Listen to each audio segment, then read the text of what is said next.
Hello student, आप लोग कैसे हैं? देखिए, इस वीडियो में हम इंटरमीडिएट एग्ज़ाम 2025 का सॉल्यूशन डाल रहे हैं।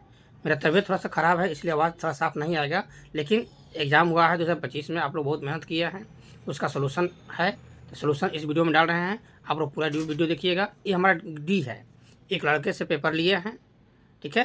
तो इसका ग्रुप डी है, तो ग्रुप डी का सॉल्यूशन हम डाल रहे हैं। आप लोग अपने क्वेश्चन अनुसार नंबर मिला लीजिएगा, उसका आंसर आप लोग सेट कर लीजिएगा कि आप लोग कितना आंसर सेट हुआ है।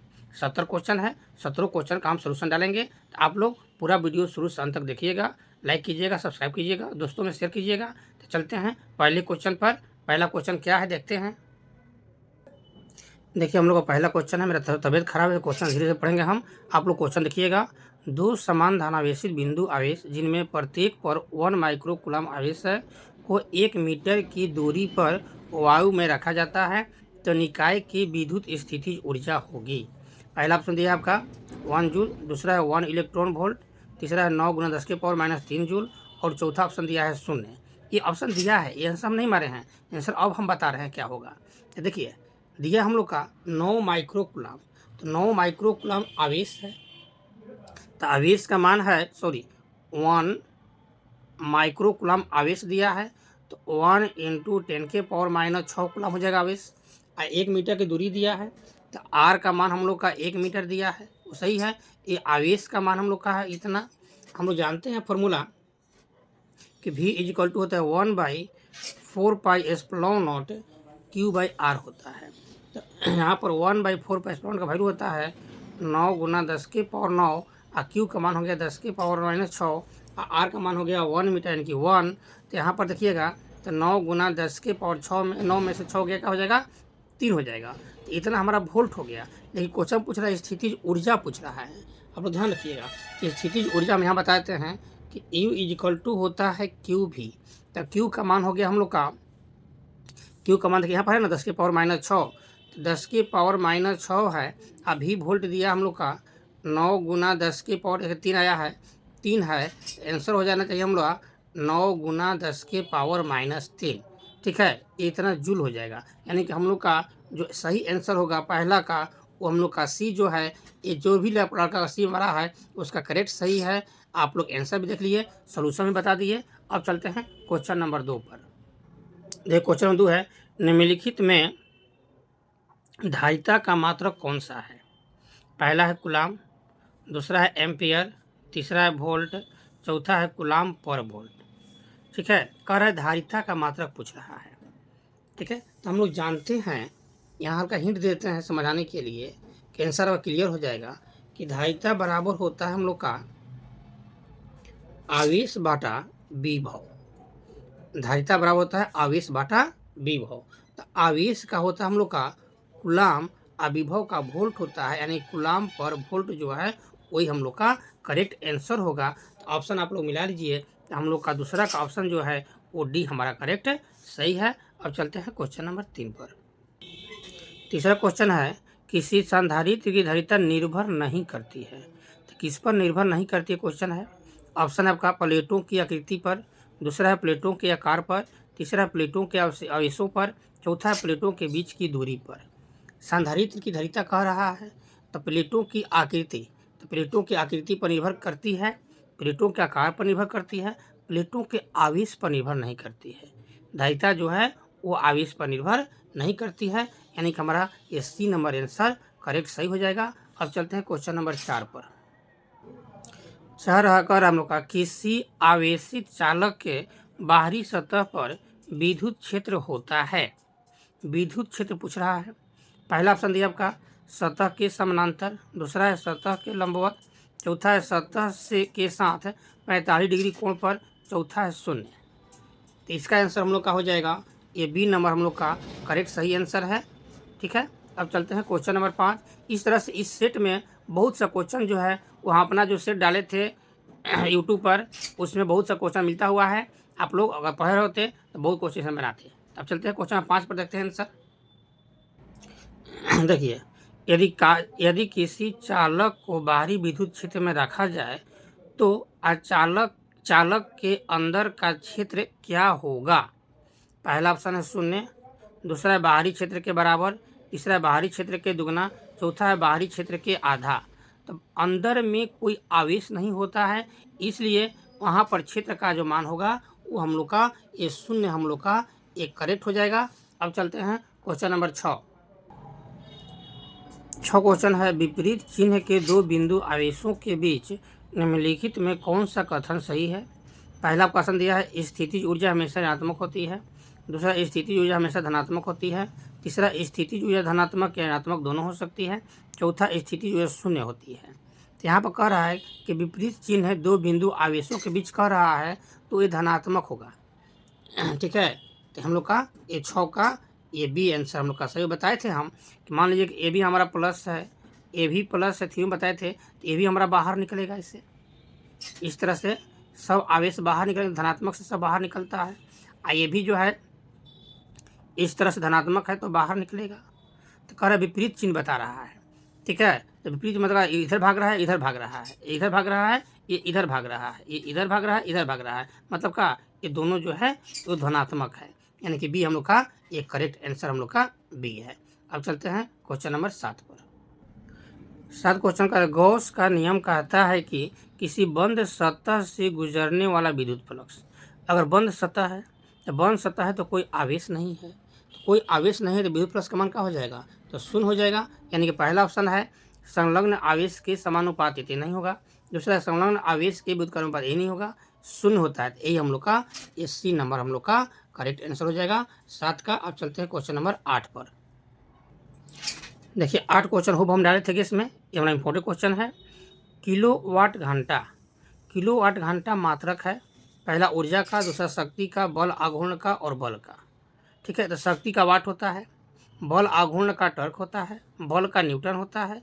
तो किलोवाट का क्या हो जाएगा हम लोग का ऊर्जा, यानी कि 8 का ये नंबर एकदम करेक्ट सही है। अब चलते हैं क्वेश्चन नंबर 9 पर। 9 क्वेश्चन है, निम्न में से कौन सा नियम ऊर्जा संरक्षण के सिद्धांत पर आधारित है। ऊर्जा संरक्षण के सिद्धांत पर कौन आधारित है। पहला एम्पियर का नियम, दूसरा है फैराडे के विद्युत अपघटन का नियम, तीसरा है लेंज का नियम, चौथा इनमें से कोई नहीं। तो ऊर्जा संरक्षण का जो सिद्धांत है वो लेंज के नियम पर आधारित है, क्योंकि लेंज भी ऊर्जा का नियम दिए हैं। यानी कि हम लोग का ये सी नंबर आंसर करेक्ट सही है। जो न्यूमेरिकल होगा बना के बताएंगे, आप लोग सब वीडियो जो है शुरू से अंत तक देखिएगा। थोड़ा तबियत खराब है, स्लो बोल रहे हैं, आप लोग ध्यान से अपना आंसर मिला लीजिएगा। ठीक है, चलते हैं अगले क्वेश्चन पर। देखिए 10 क्वेश्चन नंबर हम लोग का है, जब किसी एमीटर को शंट किया जाता है तो उसकी माप सीमा, ये बताए हैं क्लास में पढ़ाए थे। अब बोले देखना ऐसा क्वेश्चन आता है कि जब एमीटर को शंट किया जाता है तो इसकी माप सीमा क्या होती है, बढ़ती है। यानी कि पहला आंसर हम लोग का ये करेक्ट सही हो जाएगा। अगला चलते हैं क्वेश्चन नंबर 11 पर। 11 क्वेश्चन कहता है, चुंबकशीलता का विमीय सूत्र है। चुंबकशीलता का विमीय सूत्र है। तो चुंबकशीलता का विमीय सूत्र हम क्लास में भी समझाए हैं, पढ़ाए भी हैं। ये बहुत इंपॉर्टेंट क्वेश्चन है। पहला ऑप्शन है ML/T⁻², A⁻²। ये हम लोग का आंसर होता है, बाकी मत देखिए, छोड़ दीजिए। अब ML/T⁻², A⁻², चुंबकशीलता का विमीय यही होता है। ठीक ना, यानी कि हम लोग का ये ए नंबर करेक्ट आंसर है। जो भी लगाए होंगे उनका ए नंबर करेक्ट हो जाएगा। अब चलते हैं क्वेश्चन नंबर 12 पर। तो देखिए 12 नंबर क्वेश्चन, 12 क्वेश्चन में दिया है कि रूट में μ0/ε0 का मात्रक पूछा है। तो बताए थे हम कि μ0/ε0 का मात्रक जो है वो हम लोग का ओम होता है। यानी कि 12 का हम लोग का ओम जो है वो सही हो जाएगा। तो पहला नहीं होगा हम लोग का, ये दूसरा ऑप्शन हम लोग का 12 का करेक्ट सही हो जाएगा। ठीक है, अब चलते हैं क्वेश्चन नंबर 13 पर। देखिए 13 क्वेश्चन कर रहा है, यदि किसी चालक कुंडली गैल्वेनोमीटर में फेरों की संख्या बढ़ा दी जाए तो इसकी सुग्राहिता, तो फेरों की संख्या जब बढ़ा देंगे, तार अधिक लपेटेंगे तो क्या होगा, बढ़ेगा। यानी कि बढ़ जाती है, घट जाती है, अपरिवर्तित रहती है, इनमें से कोई नहीं। तो 13 में हम लोग का हो जाएगा बढ़ जाती है। ठीक ना, ये हम लोग का ए नंबर करेक्ट आंसर ये सही है। अब चलते हैं क्वेश्चन नंबर 14 पर। 14 क्वेश्चन है, उदासीन बिंदुओं पर। तो उदासीन बिंदुओं पर क्या होता है। तो हम लोग का देखिए यहाँ पर है बी, क्या है, बी है चुंबक, इस चुंबकीय क्षेत्र की तीव्रता, और बी एच है जो ये पृथ्वी के लिए है। तो उदासीन बिंदु पर दोनों बराबर होता है, बताए थे उदासीन बिंदु पर दोनों बराबर होता है, यानी कि 14 में हम लोग का ये दोनों बराबर होगा, यानी कि सी नंबर आंसर करेक्ट सही है 14 का। अब चलते हैं क्वेश्चन नंबर 15 पर। 15 क्वेश्चन है, यदि किसी प्रत्यावर्ती धारा का शिखर मान 10 एम्पियर दिया है तो वर्ग माध्य मूल मान क्या होगा। पहला ऑप्शन है 5 एम्पियर, दूसरा है 7.07 एम्पियर, तीसरा है 10 एम्पियर, चौथा है 14.14 एम्पियर। शिखर मान को हम लोग आई नोट से नोट करते हैं, तो आई नोट का मान दिया है 10 एम्पियर। अब वर्ग माध्य मूल पूछ रहा है, यानी कि आई आर एम एस का मान पूछ रहा है, आई नोट बाई √2 होता है, इसका मान 10 दे दिया और नीचे √2 दे दिया। इसको कैलकुलेशन करेंगे हम लोग, आप कैलकुलेशन कर लीजिएगा, तो कैलकुलेशन करेंगे तो हम लोग का 7.07 आ जाएगा। आप लोग करके देख लीजिएगा, यानी कि हम लोग का बी नंबर ये करेक्ट आंसर सही है। अब चलते हैं क्वेश्चन नंबर 16 पर। 16 क्वेश्चन का शुद्ध विद्युत प्रेरित परिपथ में शक्ति गुणांक का मान होता है। तो शक्ति गुणांक का मान शुद्ध के लिए जो होता है ये 0 होता है, ये थ्योरी में ही बताए हैं, क्योंकि शक्ति गुणांक बराबर होता है cos फाई होता है, ठीक है। और जब शून्य शुद्ध कहेगा तो शुद्ध के लिए फाई का मान होता है 90 डिग्री और cos 90 का मान क्या होता है हम लोग का 0, यानी कि हम लोग हो जाएगा 0, यानी कि ये नंबर हम लोग का ये करेक्ट आंसर हो जाएगा 16 का। अब चलते हैं क्वेश्चन नंबर 17 पर। 17 कह रहा है, केवल धारिता युक्त प्रत्यावर्ती धारा परिपथ में धारा एवं वोल्टता के बीच कालांतर होगा। तो धारा और वोल्टता के बीच कालांतर जो होता है वो 90 डिग्री का होता है, एक दूसरे के लंबवत होता है। कालांतर एक दूसरे के लंबवत मतलब 90 डिग्री होगा, यानी कि हम लोग का इसमें आंसर जो होगा आप लोग देख लीजिए, ये बी नंबर हम लोग का करेक्ट आंसर हो जाएगा 17 का। अब चलते हैं क्वेश्चन नंबर 18 पर। 18 क्वेश्चन कह रहा है, अनुनाद की स्थिति में एलसी परिपथ की आवृत्ति होती है। तो बताया थ्योरी में बताया है कि एलसी परिपथ की जो आवृत्ति होती है 1/2 पाई रूट में 1/LC होता है, ठीक ना। पहला ऑप्शन हम लोग का, तो ये ऑप्शन हम लोग सही भी है, पहला ऑप्शन भी सही है, यानी कि 18 का ये हम लोग का ये करेक्ट सही है, ठीक है। अब चलते हैं क्वेश्चन नंबर 19 पर। एक ऊंचाई ट्रांसफार्मर की द्वितीय कुंडली में धारा का मान प्राथमिक कुंडली की तुलना में होता है। पहला है बराबर, दूसरा है कम, तीसरा है अधिक और दूसरा है दोनों में कोई संबंध, ये तो भी नहीं करेगा। कह रहा है ऊंचाई ट्रांसफार्मर है, तो ऊंचाई ट्रांसफार्मर का द्वितीय कुंडली में धारा का मान प्राथमिक कुंडली की तुलना में, तो प्राथमिक कुंडली की तुलना में उसमें कम होता है, ठीक ना। यानी कि हम लोग का आंसर जो है 19 का ये बी नंबर हम लोग का करेक्ट आंसर है। अब चलते हैं क्वेश्चन नंबर 20 पर। देखिए 20 क्वेश्चन कह रहा है, उत्तल दर्पण से प्रतिबिंब सदैव बनता है। तो उत्तल दर्पण में प्रतिबिंब कहाँ बनता है, तो बताए थे थ्योरी में कि उत्तल दर्पण हम लोग का ये इस तरह से उत्तल दर्पण है, ये हम लोग का उत्तल दर्पण है, यहाँ P होता है, इधर F होता है और इधर C होता है। मान लो यहाँ हम वस्तु रखें तो यहाँ से किरण ऐसे जाता है और यहाँ से F से रिटर्न हो जाता है, ध्यान दीजिएगा।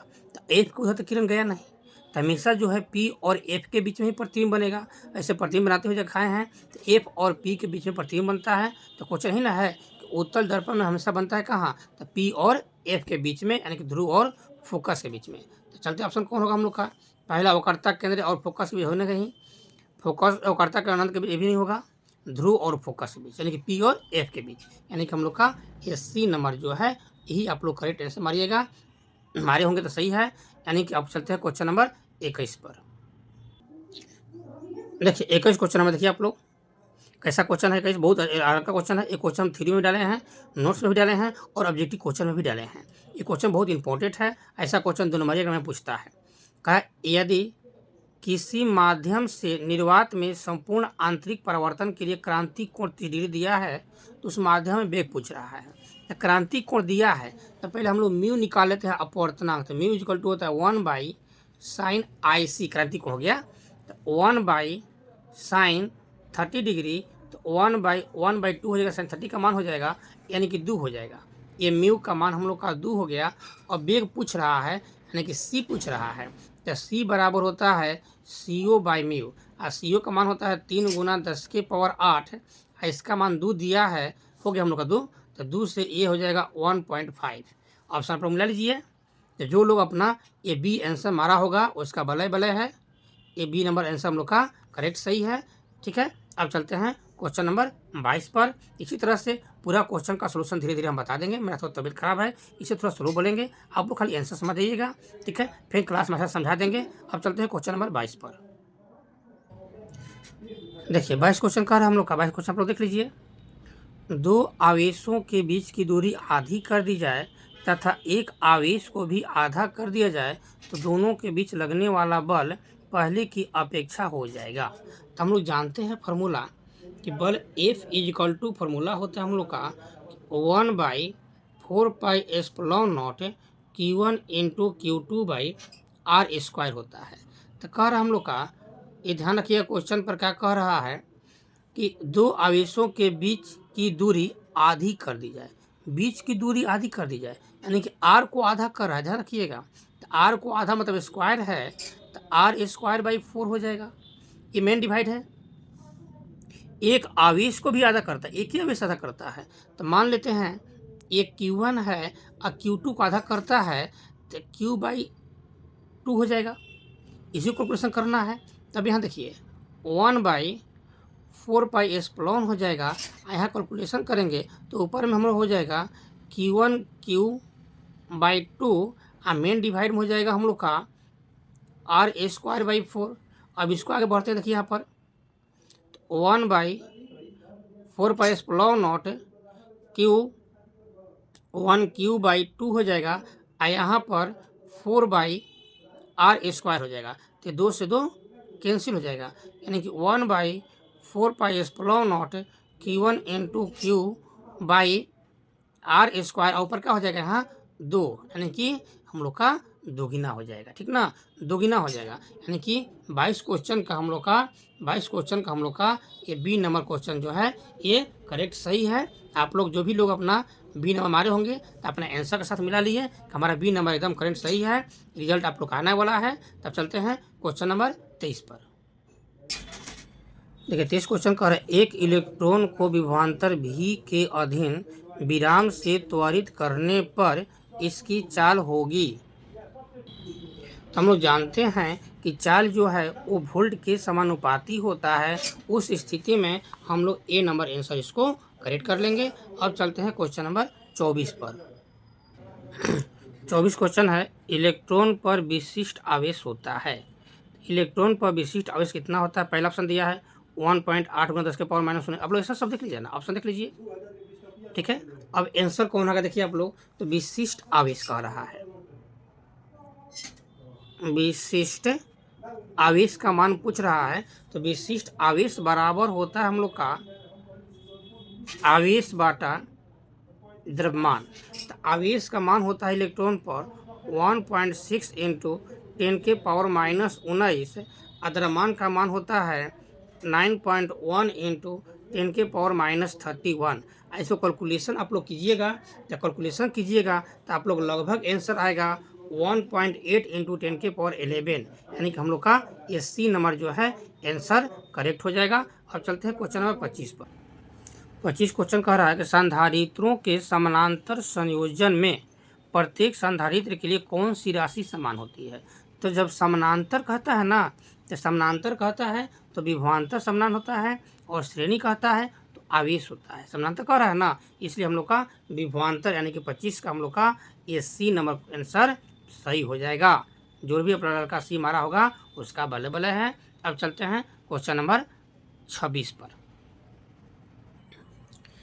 चलिए 26 क्वेश्चन कर रहा है हम लोग का, देखिएगा आप लोग 26 क्वेश्चन हम लोग का ये 26 क्वेश्चन दिया हुआ है कि वायु में दो धनावेशों के बीच परावैद्युत पदार्थ रख देने पर उनके बीच प्रतिकर्षण बल का मान। तो अगर बीच में कोई परावैद्युत मान रख देते हैं तो प्रतिकर्षण बल का मान जो होता है वो हम लोग का घट जाता है, यानी कि 26 का हम लोग का बी नंबर जो है वो करेक्ट आंसर अपना सही है। तो जो लोग बी मारा होगा उसका बल्ले बल्ले है। अब चलते हैं क्वेश्चन नंबर 27 पर।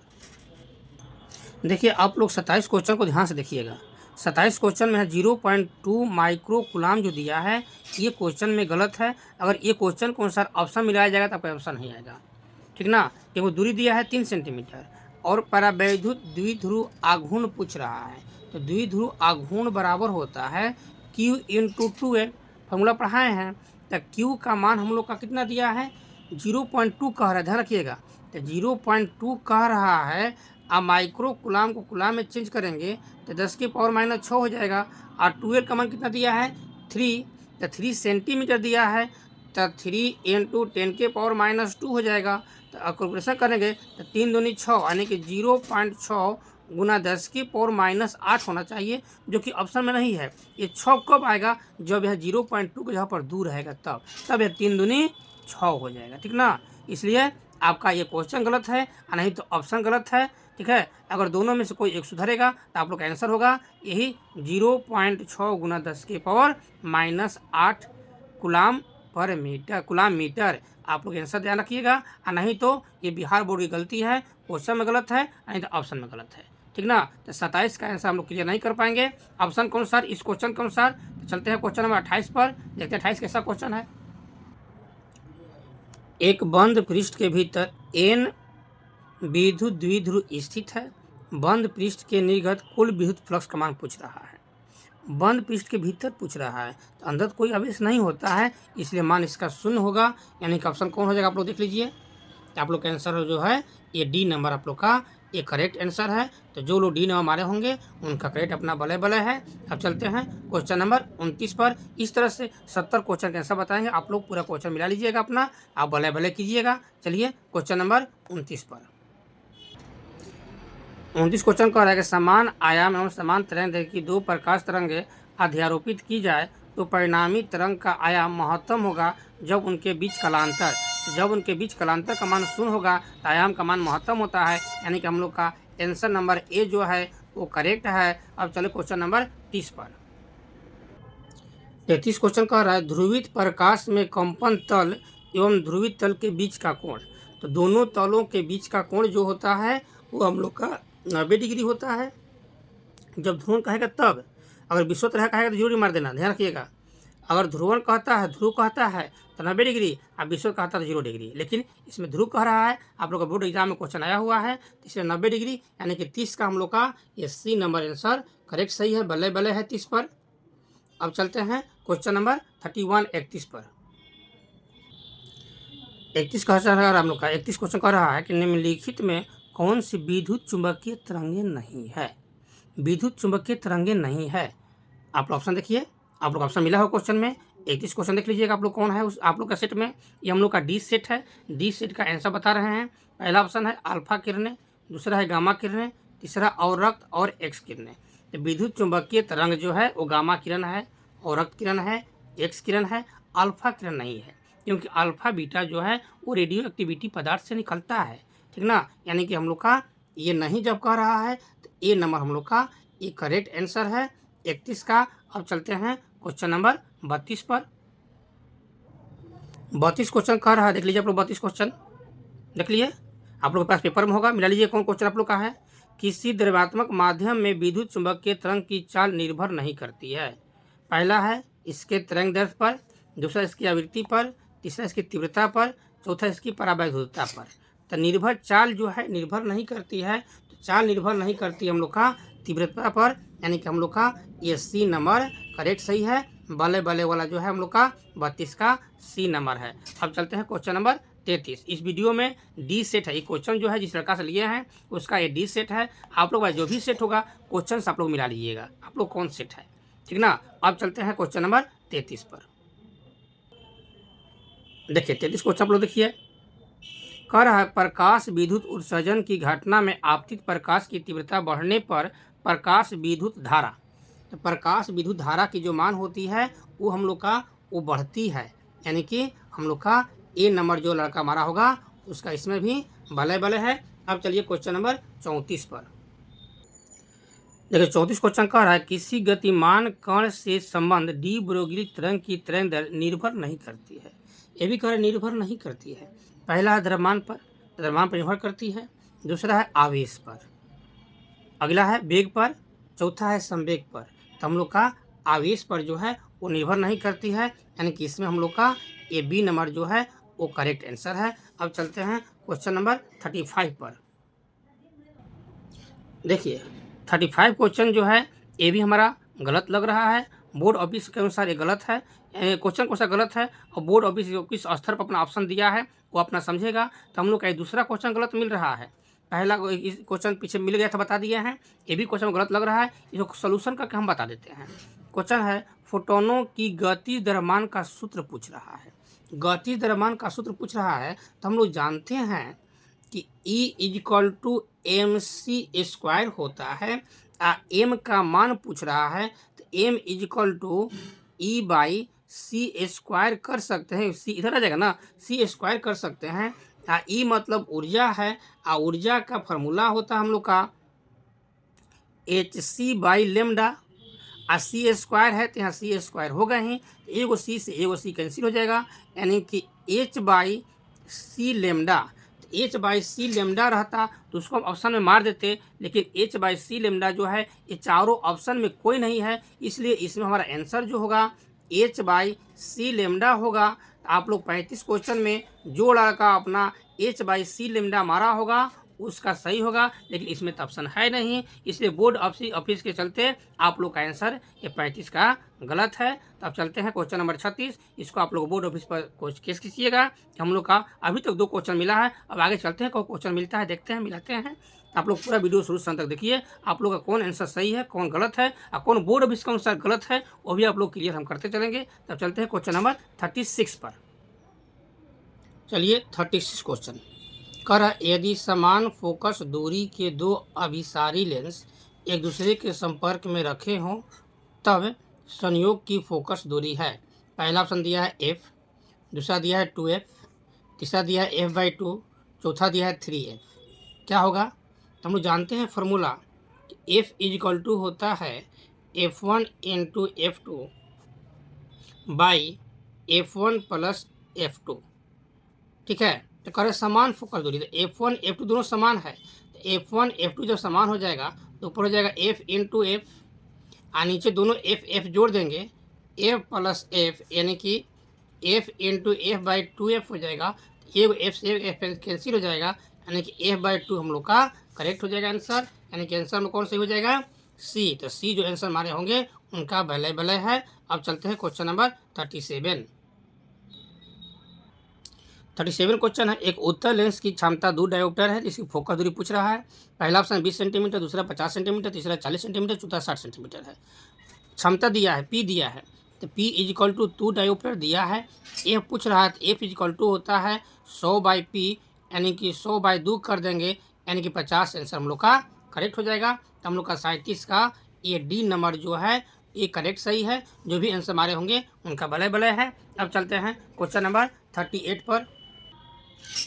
38 क्वेश्चन है, निम्नलिखित में कौन सा रंगीन परिपथ को कम करने के लिए लेंसों का उपयोग किया जाता है? रंगीन परिपथ, तो रंगीन परिपथ से हम लोग उत्तल लेंस में रंगीन परिपथ बनता है, लेकिन उत्तल लेंस में 2 या 3 या 4 उत्तल लेंस एक साथ आते हैं तब बनता है, यानी कि अवर्णक संयोग हो जाएगा। उत्तल लेंस का नहीं होगा, अवर्णक संयोग, यानी कि हम लोग का ये 38 आंसर हम लोग का C सही है। देखते हैं बोर्ड ऑफिस क्या करता है। उत्तल लेंस भी दे सकते हैं, लेकिन उत्तल लेंस में एक ही बनता है, लेकिन रंगीन परिपथ बनने के लिए संयोग चाहिए।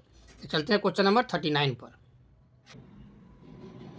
39 क्वेश्चन कर रहा है, एक उत्तल लेंस को किसी द्रव में डुबाया जाता है जिसका अपवर्तनांक लेंस के पदार्थ के अपवर्तनांक के बराबर है, यानी कि जितना लेंस का अपवर्तनांक है उसी उतना ही उस द्रव का अपवर्तनांक है, तो दोनों का अपवर्तनांक जब सेम हो जाएगा तो अनंत हो जाता है, यानी कि इसका आंसर हम लोग का B जो है ये करेक्ट सही है। अब चलते हैं क्वेश्चन नंबर 40 पर।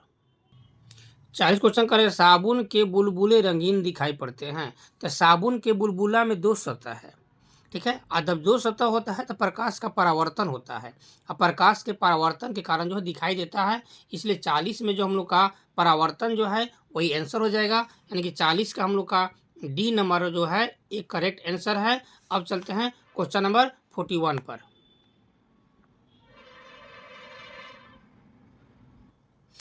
देखिए 41 का, निम्नलिखित में से किसे ध्रुवीकृत नहीं किया जा सकता है? पहला है ध्वनि तरंगे, प्रकाश तरंगे, रेडियो तरंगे, एक्सरे। तो ध्वनि तरंग जो है उसको ध्रुवीकृत नहीं किया जा सकता है, यानी कि ध्वनि तरंग हम लोग का एक करेक्ट आंसर हो जाएगा। 41 का हम लोग का ए नंबर हो जाएगा। अब चलते हैं क्वेश्चन नंबर 42 पर। देखिए 42 क्वेश्चन, एक व्यक्ति दूर डायोप्टर क्षमता के चश्मा उपयोग करता है तो उसका कौन सा दोष है? क्षमता है दूर डायोप्टर, इसका फोकस निकाल लीजिए पहले। तो एफ इक्वल टू होता है 100/p, तो 100/2 हो जाएगा, यानी कि 50 फोकस हो जाएगा 50 सेंटीमीटर, लेकिन प्लस में आएगा, ध्यान रखिएगा। तब पर जब प्लस में आता है तो हम लोग का होता है उत्तल, ठीक है, प्लस में आता है तो होता है उत्तल। तो जब उत्तल होगा तो उत्तल का उपयोग हम लोग क्यों करते हैं? तो उत्तल का उपयोग करते हैं हम लोग दूरदृष्टि में, इसलिए हम लोग का ये बी नंबर ऑप्शन जो है ये भी करेक्ट आंसर है, ठीक ना। अब चलते हैं क्वेश्चन नंबर 43 पर। देखिए 43 क्वेश्चन है, देखिए आप लोग ध्यान रखिएगा कि जो बिहार बोर्ड 2025 का क्वेश्चन है, ये डी सेट हमको मिला हुआ है, लड़के से मांगे हैं और डी सेट का आंसर बता रहे हैं। आप लोग अपने सेट के अनुसार आप लोग मिला लीजिएगा कि आप लोग क्वेश्चन नंबर कौन है और कितना आंसर सही है, उसका आप लोग बल्ले बल्ले कीजिएगा। क्वेश्चन हम लोग का 43, जब सिलिकॉन में बोरोन को अशुद्धि के रूप में मिला, बोरोन को मिलाता है, तो जब बोरोन मिलाता है हम लोग का, तो बोरोन जो है ये 3 क्वालिटी होता है इसका, यानी कि जब बोरोन कह दिया, ध्यान रखिएगा, तो हम लोग का 43 का पी टाइप हो जाएगा। बोरोन कहेगा तो पी टाइप हो जाएगा, अगर बोरोन नहीं कहता दूसरा होता हम लोग का, तो हम लोग का ये बी नंबर हम लोग का करेक्ट सही है, ठीक ना। अब चलते हैं चलिए क्वेश्चन नंबर 44 पर। एन टाइप के अर्धचालक में अल्पसंख्यक आवेशवाहक होते हैं। तो एन टाइप में आवेशवाहक जो होता है वो होल होता है, बताए थे थ्योरी में, ये क्वेश्चन मेरा गेस में है। और पी टाइप का था तो इलेक्ट्रॉन हो जाता, तो एन टाइप है तो हम लोग का होल होगा, यानी कि हम लोग का ये बी नंबर जो है बल्ले बल्ले करने वाला आंसर है। अब चलते हैं क्वेश्चन नंबर 45 पर। चलिए 45 क्वेश्चन कर रहा है, कौन सा लॉजिक गेट तभी सही निर्गत देता है जब निवेश भिन्न हो? तो हम लोग जानते हैं कि मूल लॉजिक गेट जो है वो 3 होता है, और गेट, एंड गेट और नॉट गेट, ठीक है। तो भिन्न स्थिति में जब कह रहा है तो हम लोग का और गेट हो जाएगा, यानी कि हम लोग का ए नंबर जो है ये आंसर जो है वो बल्ले बल्ले करने वाला है। अब चलते हैं क्वेश्चन नंबर 46 पर। कह रहा है कि पक्ष अभिनति डायोड होता है, तो पक्ष अभिनति डायोड जो होता है वो एलईडी होता है। पक्ष अभिनति डायोड का होता है एलईडी होता है, यानी कि इसमें हम लोग का ये बी नंबर जो है आंसर सही है। अब क्वेश्चन नंबर चलते हैं 47 पर। 47 का रहा नंड गेट का बुलिये व्यंजक। तो नंड गेट जो है वो एंड गेट से मिलकर बना है, एंड गेट को उल्टा कर देते हैं तो नंड, नंड मतलब कि नेगेटिव उल्टा हो जाएगा, ये समझना है। एंड को उल्टा करेंगे तो नंड हो जाएगा। तो एंड का होता है A dot B, A dot B के ऊपर बार कर देंगे तो हो जाएगा नंड का, ठीक ना। यानी कि हम लोग का ये ए नंबर जो है ये करेक्ट आंसर है। अब चलते हैं क्वेश्चन नंबर 48। 48 क्वेश्चन कह रहा है कि फाइबर ऑप्टिक संचार में किस प्रकार की तरंगों का उपयोग किया जाता है? तो इसमें विद्युत चुंबकीय तरंग का उपयोग किया जाता है, इसलिए 48 में ध्वनि तरंग नहीं होगा, भूकंपमापी नहीं होगा, यांत्रिक नहीं होगा, विद्युत चुंबकीय तरंग हो जाएगा 48 का आंसर। अब चलते हैं क्वेश्चन नंबर 49। देखिए 49 जो क्वेश्चन है इस पर भी बिहार बोर्ड को सोचना चाहिए कि टीवी प्रसारण दे दिया, तो टीवी प्रसारण मतलब कि 15वां चैप्टर दे दिया, और बिहार बोर्ड जो है जो इनका बोर्ड बुक है एनसीईआरटी बुक है उसमें 15वां चैप्टर तो हटा दिए हैं, तो ऐसा क्वेश्चन नहीं देना चाहिए था। फिर भी जो है 49 क्वेश्चन दिए हैं, इसका आंसर हम लोग का 30 और 300 मेगा हर्ट्ज होता है टीवी प्रसारण के लिए। तो आप लोग ये आंसर जो मारे होंगे उनका अपना करेक्ट हो जाएगा, लेकिन ऐसा क्वेश्चन नहीं देना चाहिए था। चलते हैं क्वेश्चन नंबर 50 कैसा दिया है देखते हैं। चलिए 50 क्वेश्चन पर बार बार बता रहे हैं कि ये जो हमारा आंसर सेट है वो डी है 2025 का। आप लोगों को जो डी होगा वो लगातार आंसर मिलेगा, जो डी नहीं होगा आप लोग अपने आंसर मिला लीजिएगा कि आप लोग कौन सेट है उसके अनुसार चलिएगा। अच्छा लगे तो लाइक कीजिएगा, शेयर कीजिएगा, सब्सक्राइब कीजिएगा। हम खाली आंसर सीट बता रहे हैं, हल्का फुल्का समझा भी रहे हैं, कुछ तबीयत खराब है थोड़ा स्लो चल रहे हैं। देखिए क्वेश्चन है 50 कि एक ही तत्व के समस्थानिकों के बीच मुख्य अंतर क्या है? समस्थानिकों के बीच मुख्य अंतर पूछ रहा है, तो मुख्य अंतर जो हम लोग का है न्यूट्रॉनों की संख्या है, यानी कि 50 का बी जो है हम लोग का ये करेक्ट आंसर जो है ये सही है। हम तो आंसर बनाने के चक्कर में नहीं थे, लेकिन लड़का लोग कमेंट किया कि सर आंसर तैयार कीजिए, हम लोग आंसर एक आंसर सही हम लोग मिला लेते हैं, तो हम आंसर तैयार कर रहे हैं। अब ये क्वेश्चन नंबर 41 पर,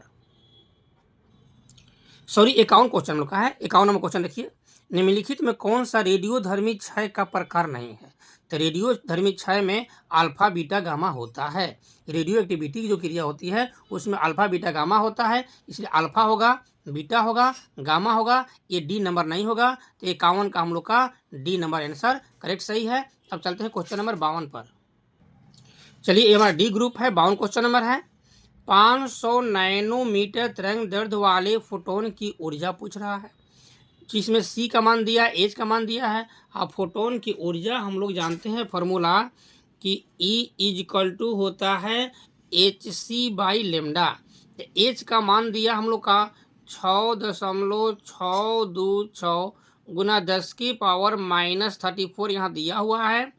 गुना सी का मान ये दिया हुआ है 3 गुना 10 की पावर 8 और तरंग दैर्ध्य कितना है 500 और 500 नैनोमीटर है तो मीटर में चेंज करेंगे तो 10 की पावर -9 हो जाएगा। इसका जब कैलकुलेशन आप लोग कीजिएगा तो कैलकुलेशन हम लोग का आएगा लगभग में 3.97 गुना 10 की पावर -19 आएगा। ऐसा तो ऑप्शन है नहीं, तो 3 के अप्रोक्स में क्या है 4 है, यानी कि हम लोग बोर्ड ऑफिस के अनुसार ये 4 जो है ये आंसर हम लोग बांट सकते हैं। बिहार बोर्ड कैसा करता है आप लोग देखिए, आप लोग का ये ऑप्शन देना चाहिए था लेकिन ये ऑप्शन नहीं है, इसलिए हम लोग ये नंबर मार सकते हैं।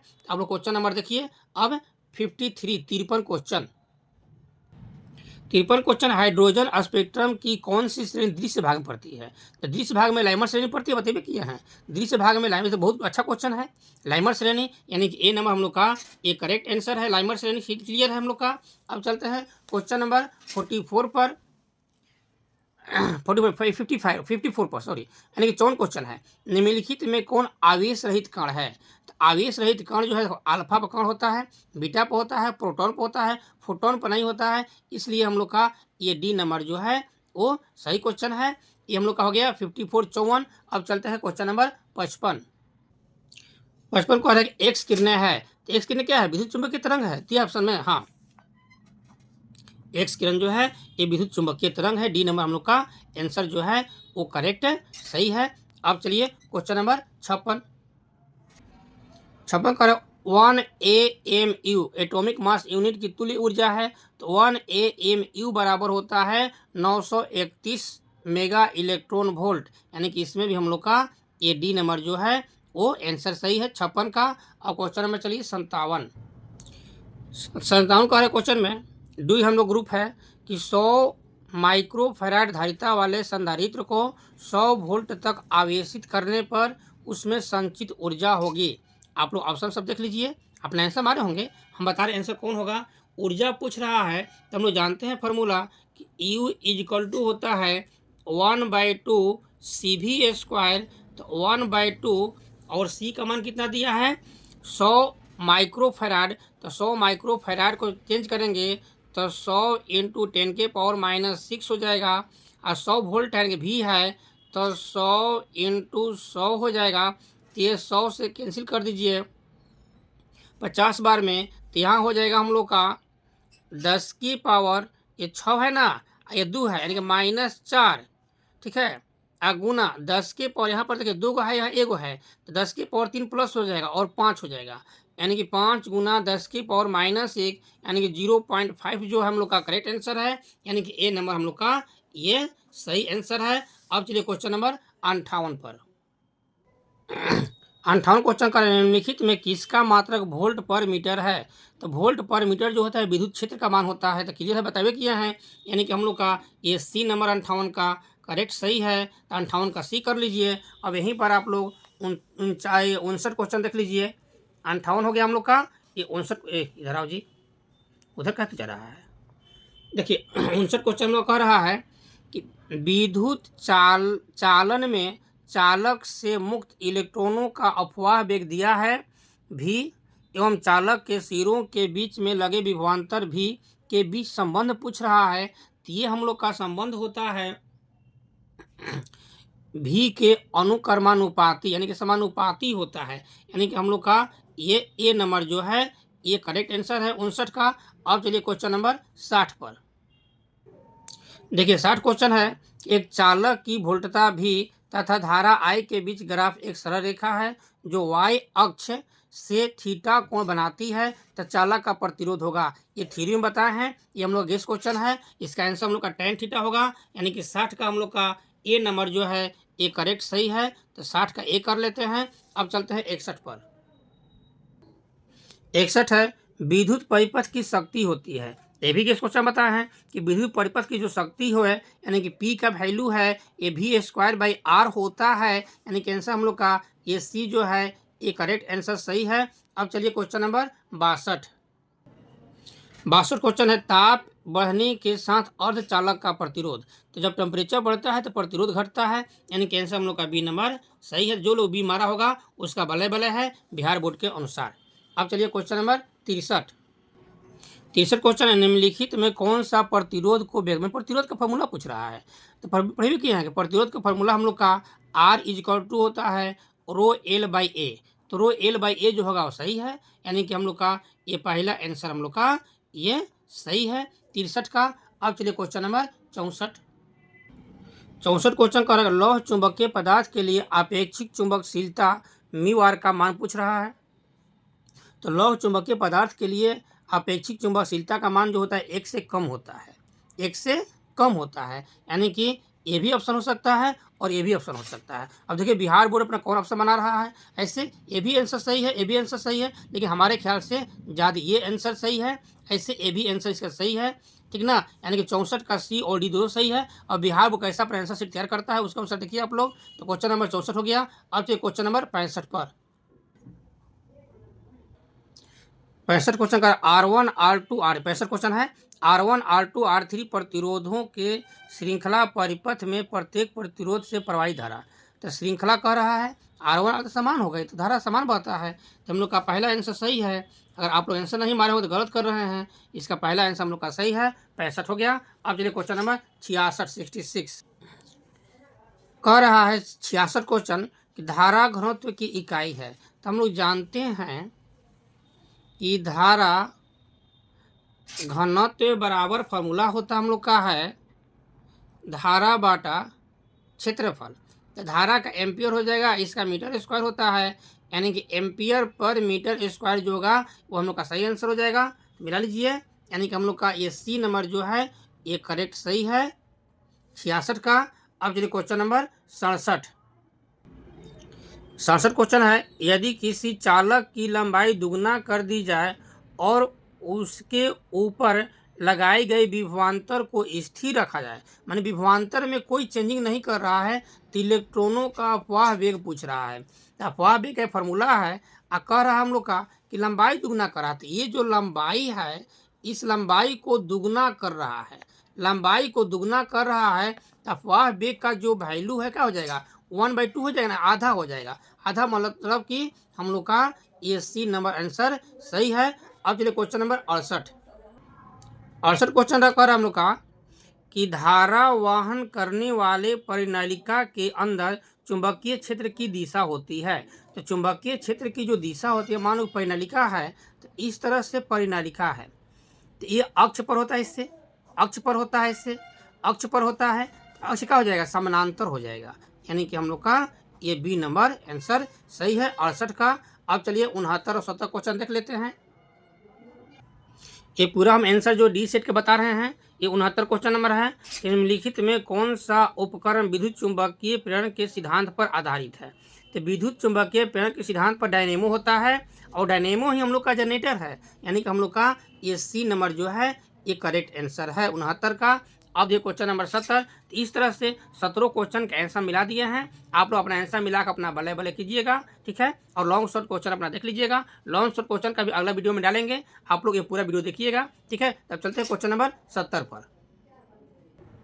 देखिए 70 क्वेश्चन हम लोग अंतिम क्वेश्चन है, आप लोग आंसर मिलेगा। एक परिनालिका का स्वप्रेरकत्व निर्भर करता है। पहला ऑप्शन दिया है इसके माध्यम में बहने वाली धारा पर, दूसरा प्रति एकांक लंबाई के फेरों की संख्या पर, तीसरा परिनालिका की लंबाई पर, चौथा बी और सी दोनों दिया है। तो देखिए फेरों की संख्या और परिनालिका की लंबाई दोनों पर निर्भर करता है, यानी कि हम लोग का ये डी नंबर आंसर जो है ये बल्ले बल्ले है। इस तरह से 70 क्वेश्चन का आंसर हम बता दिए। आप लोग 17 क्वेश्चन का आंसर आप लोग अपने मिला लीजिएगा कि कौन अपना सही आंसर दिए हैं, अपना रिजल्ट बना लीजिएगा, ठीक है। अच्छा लगे तो दोस्तों में लाइक सब्सक्राइब कीजिएगा, शेयर कीजिएगा, ठीक है, क्योंकि जब अगला वीडियो डालेंगे तो सभी दोस्त के पास जो है आपके जैसा जाएगा वीडियो। तो अब शॉर्ट क्वेश्चन और लॉन्ग क्वेश्चन जो है वो किस तरह का आंसर होगा उसका वीडियो डालेंगे। तो आप लोग पूरा वीडियो को देखिएगा, लाइक कीजिएगा, सब्सक्राइब कीजिएगा। तब तक के धन्यवाद। अगले वीडियो में फिर मिलते हैं रोमांचक वीडियो लेकर, ठीक है, धन्यवाद।